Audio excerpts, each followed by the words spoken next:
Members of the Inland Transport Committee of UNECE, colleagues of the United Nations, ladies and gentlemen, it is always a pleasure to talk about progress, challenges, and prospects for inland transport development in Africa.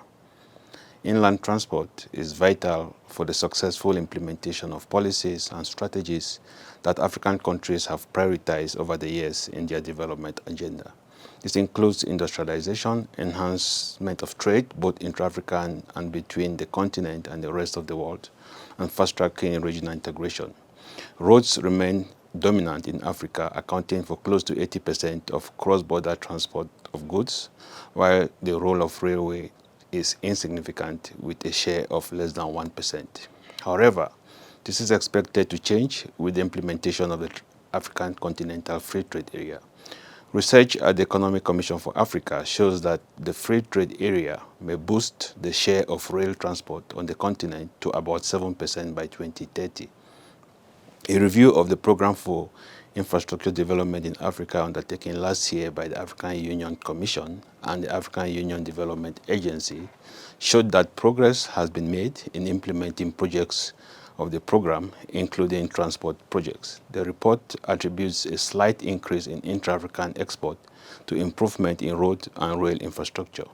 It also attributes the creation of over 112,000 direct and 49,000 indirect jobs to the construction and operation of PIDA projects. However, huge challenges persist in the implementation of cross-border transport projects in Africa. First, there is lack of data related to cross-border projects on the continent, which constitutes a major hurdle to monitoring and evaluating their progress.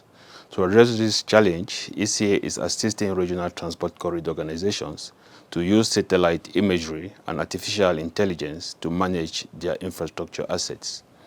This complements transport observatories that are already functional in some of these corridors. It is worth noting that African countries such as Kenya, Uganda, and Ethiopia are already using innovative technology, including drones, to plan or inspect their infrastructure. We expect this practice to grow on the continent in the coming years. Second, inadequate financing continues to plague the development of projects in Africa. The cost of implementing the 69 projects of the second Priority Action Plan of PIDA, 28 of which are in the transport sector, is estimated at $160 billion. The private sector needs to step in to complement financial resources that governments can mobilize. This requires de-risking of projects, including through robust project preparation. The African Development Bank is playing a crucial role in this regard through the PIDA Infrastructure Project Preparatory Facility. The African Union Development Agency has also signed an MOU with Afrexim Bank to create a new project preparatory facility. Ladies and gentlemen, the notion of sustainable transport has become a preoccupation at the national and regional levels in Africa. For instance, the financing strategy for the Program for Infrastructure Development in Africa identifies projects in the program that have high chances of implementation through green finance. This is particularly the case for railway projects that are known to be environmentally friendly.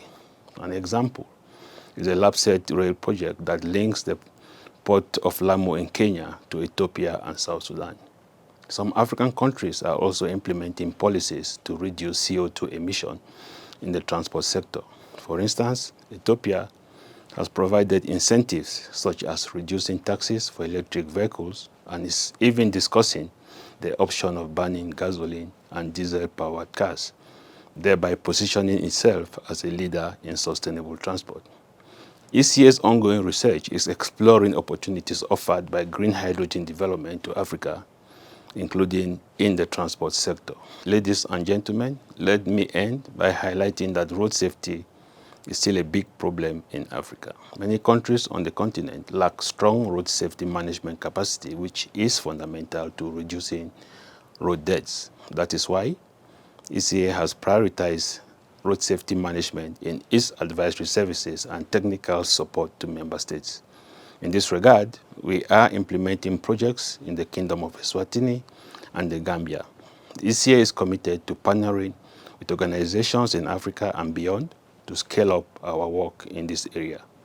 We are determined to ensure that the benefits of improving road infrastructure in Africa are not lost through road crashes. I thank you for your attention.